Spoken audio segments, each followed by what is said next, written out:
আমি দেখবো বাজার কয়জন নবীর আশেক আছো বাবা।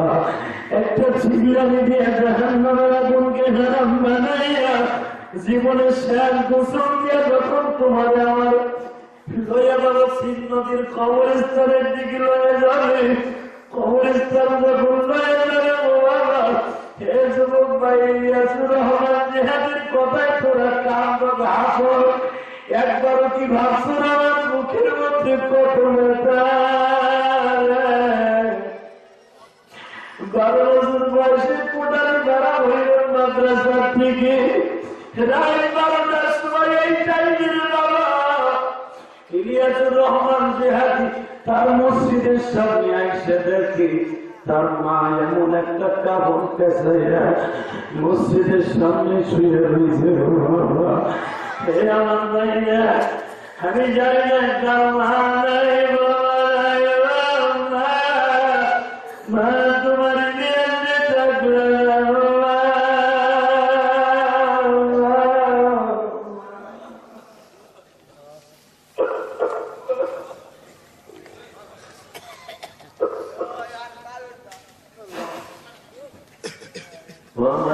নদী কবিরাজপুর সরপঞ্চির বাইরা আশার কান্দি শাহবানের বাইরা আমি আপনাদের দুটো পাও করে বলে দিই ভাই, এখন শুধু কান বাবা কোন অবস্থা হবে না।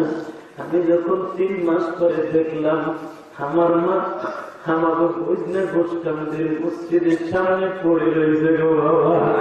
আমি 3 মাস আগে মাদ্রাসায় চলে গেছি,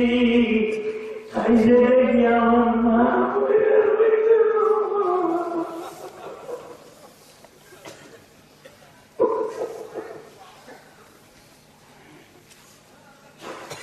বাবা মায়ের লাশটা দেখে চিল্লাইছে, বেহুশ হয়ে গেছিলাম গো বাবা। আমার সান্ত্বনা দিছিল আমার প্রাণের বন্ধু বাজার নেই, আজকে সেও দুনিয়ায় নাই। এই যে সুখপুর পাঠান কান্দি বাজান আমার খালু জান আজকে দুনিয়ায় নাই গো বাবা। আমি কিন্তু খালু জানের বাসায় ছোটকালে বড় হয়েছি, ওই সুখপুরে কিন্তু আমার জীবনটা করছি গো বাবা। ওই সুখপুর থেকে দক্ষিণ গোয়ালদি বাবা 1 মাস তারাবি পড়াইতাম। এই আব্দুল হালিমের মা আমারে ভালোবাসা আদর করতো বাবা। আজকে সেও তো নাই, শুনলাম বড় ভাই কত বছর মা বয়া ডাকিলে আমার মতো যারা মা বয়া ডাক দিতে পারে না এখন শুধু কয়ে ছেড়ে কান বাবা মহলারা বোঝায় করে মারলা আমার মায়ের কষ্ট দিও না।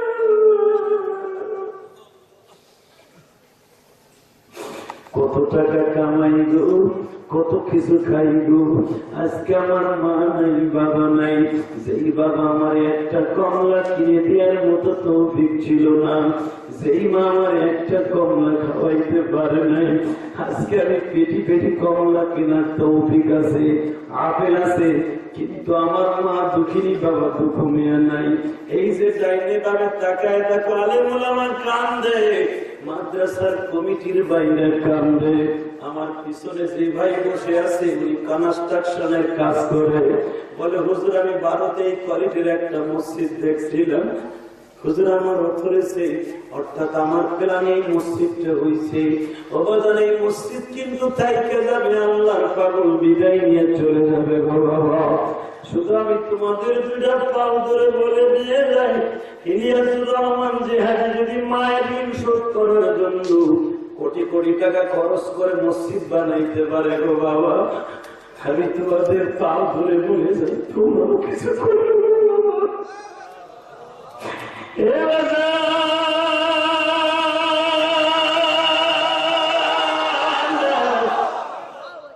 মাছ যখন কই মাছের মতো লাফাইতে লাফাইতে বিদায় নিয়ে গেলেন, দৌড়াইয়া হযরত আলী আসলেন, আব্দুল্লাহ বিন মাসউদ আসলেন, জান তখনও কিছুটা বাকি আছে। আব্দুর রহমান আউফকে বলে চাচাজি আমার লাশটা আমার নবীর কাছে একটু লয়ে যাবে, আমি একটু নবীর দেখতাম লাশ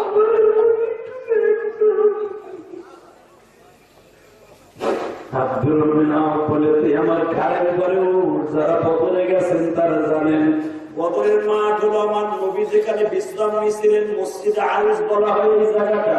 এই মসজিদ আরিস থেকে বদরের মাঠ 0.5 কিলোর উপরে দূরত্ব বাবা। এই 0.5 কিলোমিটার রাস্তা আসতে আসতে মাস দুনিয়ার থেকে বিদায় নিয়েছে। নবীর আর দেখা হয় নাই রে বাবা।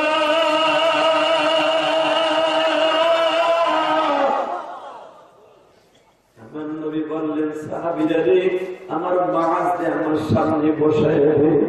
বাবা নবীর আশিকগুলো যখন বিদায় নিলেন নবী ডাক দিয়ে বললেন আল্লাহ আমার মাছকে কোন জান্নাতে রাখবা একটু দেখায় দাও। জিবরাইল সাথে সাথে তো মাঝে হাসি। জিবরাইল মাছের জান্নাতটা দেখাই দিয়ে বলে নবী গো আপনার মাছের রূহটা জান্নাতের ভিতরে ভরতে আছে। হে সিন্নবীর যুবক ভাইরা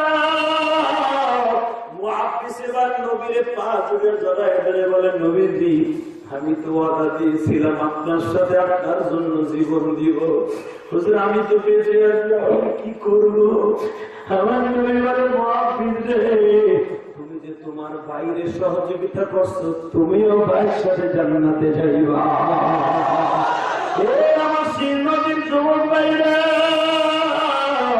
শুধু তোমাদের খেদমতে আরজ করতে চাই নবীকে এরকম একটু ভালোবাসার দরকার আছে না নাই? এইরকম ভালোবাসা দিতে রাজি আছো না নাই? তুমি একটা জিনিস মনে রেখো যখন তোমার কান্দে লইয়া কবরে রওনা দিবে দেখবা আশেপাশে যারা আছে সবাই তোমার পর একজন মাত্র বন্ধু তোমার কবরে আগেই বসে থাকবে তার নাম হলো আমার বিশ্ব নবী।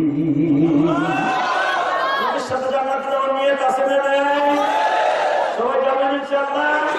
কে যাবেন দেখে আমাকে হাত ধরে দেখাবো। হাতগুলোকে কবুল করেন জোরে আমিন। ঈশ্বরী বলেছে যদি তোমরা আমার সাথে জান্নাতে যেতে চাও কয়েকটা কাজ করবা ইনশাআল্লাহ বলে। কষ্ট হইতেছে মাত্র 5 মিনিট কেউ ভাই আমার সাথে আজকে ওয়াদা দেন তো এই মাহারার সাথে মোনাজাত না করে কেউ যাবে না। কে কে রাজি আছে দেখা লাগে হাত ধরে আল্লাহ হাতগুলো কবুল করে জোরে আমিন। আল্লাহ যে যুবক ভাইরা আমার সাথে মোনাজাত করে যাবে অনেক যুবক দাঁড়ায় দাঁড়িয়ে কাঁদতেছে ইনশাআল্লাহ বলে। আমি মনে আমার কাঁদতেছে আল্লাহ কাছে মোনাজাত কবুল করবে না? করবে করবে ইনশাআল্লাহ বলেন তো বাবা। কিন্তু আমার নবী বলেছেন যারা 5 ওয়াক্ত নামাজ পড়বে তারা জান্নাত। নামাজ পড়লেই হবে না হালাল হারাম তো মিস করে চলতে হবে ঠিক না? 5 ওয়াক্ত নামাজ পড়বেন তো আর একটা কাজ করবেন মা বাবার খেদমত করবেন ইনশাআল্লাহ। ইনশাআল্লাহ করবেন না ভাই? করবি না সবাই করবি না? মা বাবার খেদমত যারা করবি তারা জান্নাতে যাবে। আমি মাত্র কয়েকটা যুবক চাইবো জানি না আমি পাবো কিনা। যদি আমি তোরে পাই কি আমার বন্ধু আজীবন আমার বন্ধু আমি পৃথিবীর যে প্রাণী যাবো তোর লেগে দোয়া করবো।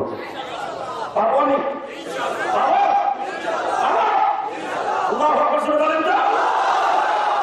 এর ভিতরে কয়েকটা যুবক চাইবো যে আমার ওয়াজ শুনে যে বাবার কাছে নাচ পারবি পারবি ভাই স্বামী বাবার কাছে? আমি তোর প্র্যাকটিক্যাল দেখাইতে চাই না। জীবনে বহুত ওয়াজের মাঠে বাবাটার বুকের মধ্যে বুক মিলাইয়া মাফ করেছি। যদি আমরা কোনো ওসিলায় আমার মাফ করে বাপটা মিলনের কারণে আল্লাহ আমাকে মাফ করে দিবে। কথা ঠিক না বেঠে? শুধু আপনাদের ক্ষেত্রে বলতে চাই আমি কাউকে বলবো না যে তুই এই মাঠের মধ্যে তোর বাপের জড়াই করে মাফ চা। শুধু আমি বলবো বাড়িতে যাই হলো বাবা মার কাছে মাফ চাইবে ইনশাআল্লাহ বলেন তো আল্লাহ বাবা জোরে বলেন তো। তবে আমি একটা কাজ করে দিয়ে যাবো সেটা হলো যদি আপনি বলেন হতেন আমার যে বাপ নাই আমি কার কাছে মাফ চাবো আপনাদের একটা সুন্দর চিন্তা করবো। এবার যদি দেখুন মা বাবার বাস করতেন বাবা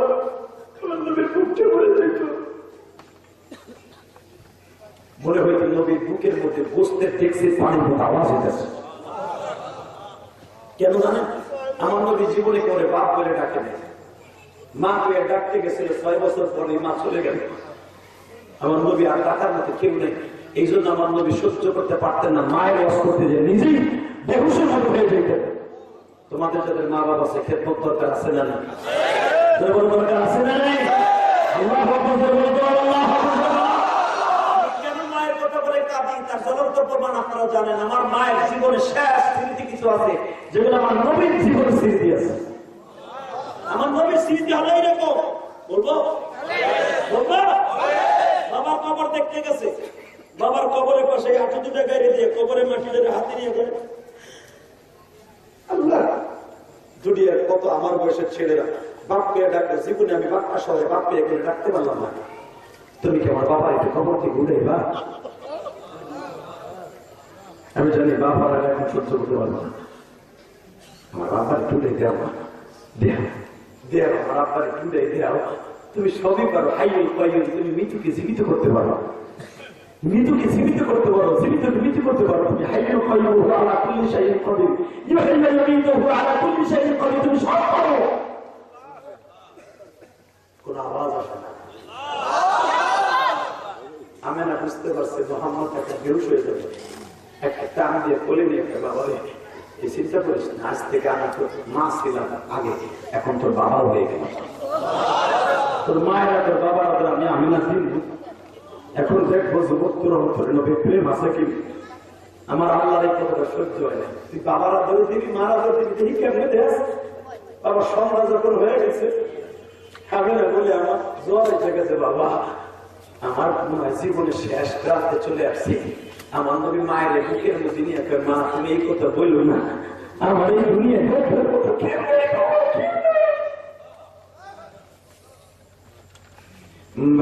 রাত যখন 10টা বাইজে গেল, আমিনার শরীর আস্তে আস্তে করে আর অসুস্থ হয়ে গেল। ওবাদান রাত যখন 12টা বাজে, এখন রাত বলে 11:30 বাজে গো বাবা। এই সময়টাই কিন্তু আমার নবীর স্মৃতিগুলো এখন দেখবো কার অন্তরে ভাইসা উঠে। আমার নবী মায়ের বুকের সাথে মাথাটা ঠেকাই দিয়ে বারবার বলে, ও মা তুমি কি আমার সাইডে ঠিকই চইলা যাবে মা? এই রাত্রে আমি কারে ডাক্তার পাবো, কারে ডাক্তার? আমি তো কেবল চিনি না, এটা খালার বাসা মদিনা। আমি না বলে বাবা পৃথিবীর কাউরে ডাকতে হবে না, তুমি শুধু আমার সাথে একটা কথা কও, এই যে তোমার পালক মা আমার ওরে মা কয়ে ডাকো, তোমার দাদা আব্দুল মুত্তালিব আমার আখিরি সালামকে পৌঁছে দিও। আমি তারে পুত্রবধূ হিসেবে অনেক কষ্ট দিছি, আমাদের যেন মাফ করে দেয়। বাজান আজরাইলকে আমার নবী নবুয়ত প্রাপ্তির পরে জিজ্ঞেস করছিল, আজরাইল তুমি তো জীবনে বহুত জান কবজ করছো, একটা সত্য কথা বলো, জীবনে এমন কোন মানুষ পাইছো তার জান কবজ করতে যাইয়া তোমার কষ্ট লাগছে? আজরাইল বলেন, নবী গো আমি শুধু কয়েকটা মানুষের জান কবজ করতে যেয়ে কষ্ট পাইছি, তার ভিতরে আপনার মা বলুন। আমার মা কেন কবজ করতে কষ্ট পাইছে? হুজুর আমি যখন আপনার মায়ের জান কবজ করার জন্য স্টার্ট দিলেন, আমি দেখি আপনার ঠোঁট দুইটা আপনার মায়ের ঠোঁটের সাথে লাগানো। আপনি মায়ের মা বলে কাঁদতে দিলেন,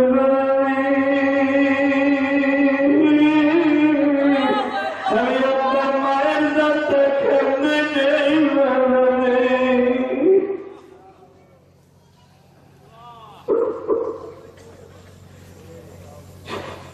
আমি দেখবো আমার নবীর এসকেরা দুঃখার অন্তরে জ্বলে গো বাবা। ও সর্বনার আল্লাহর পাগলেরা, ও শর্ষিনার আল্লাহর পাগলেরা, কোন পীরের মুরিদ আমি জানি না গো বাবা, যদি হক্কানি পীরের মুরিদ হয়ে থাকো তোমার কলিজায় এখন আগুন লাইগা যাবে।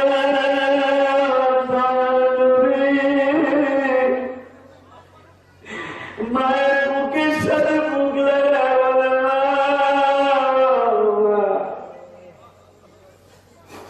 আমার সাইরে তুমি কেমনে যাইবা?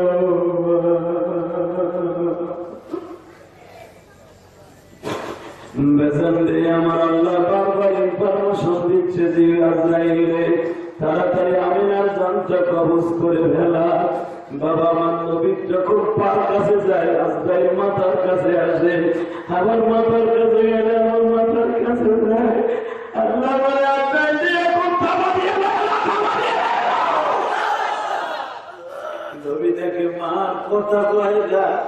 একটা চিল্লারে দিয়ে বলো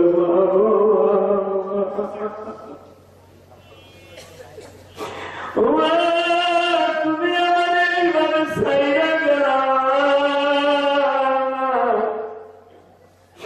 আমি যদি জানতাম তুমি আমার এইভাবে এতিম বানাইয়া চইলা যাবে, আমি কোনদিন এই মদিনায় তোমার নয় আসতাম না।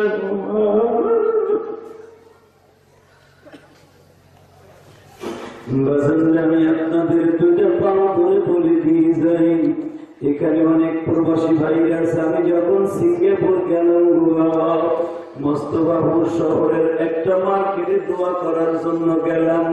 তোমাদের এই মাদারীপুর একটা ছেলে বাবা মোস্তাফুর বাড়ি আমার হাত ধরে বলে, হুজুর আমি যখন এই সিঙ্গাপুর আসি আমার মা আমার বিদায় দিয়ে স্ট্রোক করছিল হুজুর। আমি বিদেশে আসার পরে আমার মা আমার ছাইরার কবরে ঘুমাইছে। আপনি যখন মা কয়া ডাক দেন আমার বুকের মধ্যে আগুন লেগে যায়। আমি জানি তোমরা মা হারা সবাই কেঁদেছো, বাবারা কেঁদেছো। বিশ্ব নবীর সাথে জান্নাতে যেতে হলে মা বাবার কাছে মাপ চাইতে হবে, কি হবে না? হবে? চাইবা? চাইবা? এখানে কোন বন্ধু আমার হবে? মাত্র 5 মিনিট তোর টাইম, 5 মিনিট কিন্তু দেখাইতে পারবি? লাভ দিয়ে দাঁড়াই পাগলের মতো দৌড় দিতে বাপরে যে জড়াই ফেলে যে বাপ করেছে মাপ চাবি। যদি বাবার কাছে মাপ চাইতে পারো আমি মনে করবো তোর মতো বন্ধু আর কেউ নেই, তোর মতো বাইজিৎ পুষ্পানের মতো কেউ নেই। এখানে এমন কোন যুবক আছে একটা লাভ দিয়ে দাঁড়াই যে দৌড়ে যে বাবার কাছে মাপ চাবে? এমন কোন যুবক আছে দেখাতো?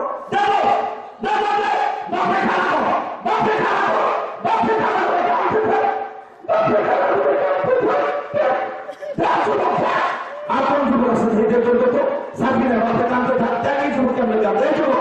আর কে আছে দাঁড়াতো? আর কে আছে যুবক দৌড়বে তো? যুবক দৌড়বে তো?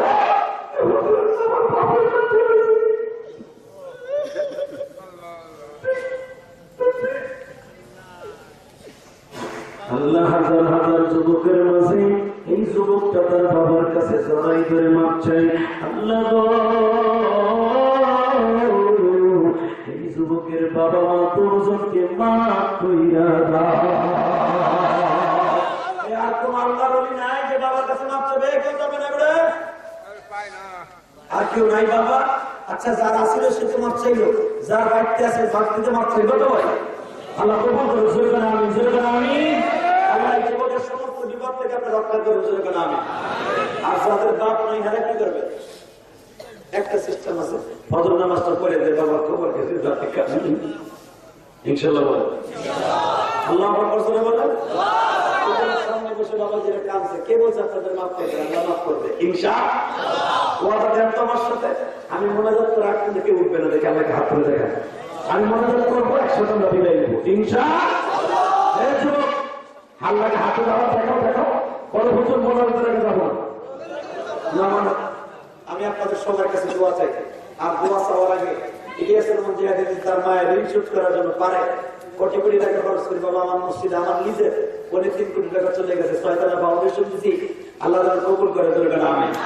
আমি তো আগের উপরে কথা বলেছি, কত যুবক একটা ছেলে ইটালির থেকে আসছে, হুজুর ইটালির থেকে আইসি আমি জানি আপনার ওয়াজ শুনেই আমি ওয়াজ দিব। এই ওয়াজও দিচ্ছে। আমি বলতে চাই বাবা ওই যুবক আমার মসজিদের টাকা দিয়ে কান্দে, আমি শুধু তোদের পা ধরে ধরে বলছি যুবক আমি জানি না কার মসজিদ এখন ভালো হয়ে যাবে, তোর বন্ধু বানাবো। মাত্র 10টা যুবক দাঁড়াবে এখানে। এমন কোন 10টা যুবক আছে হুজুর আল্লাহ যদি আমার বাসায় রাখে, আমার মা নাই আমার বাবা নাই, আমি কোটি টাকা তো পারবো না হুজুর, তবে আমার কষ্টের টাকা দিও।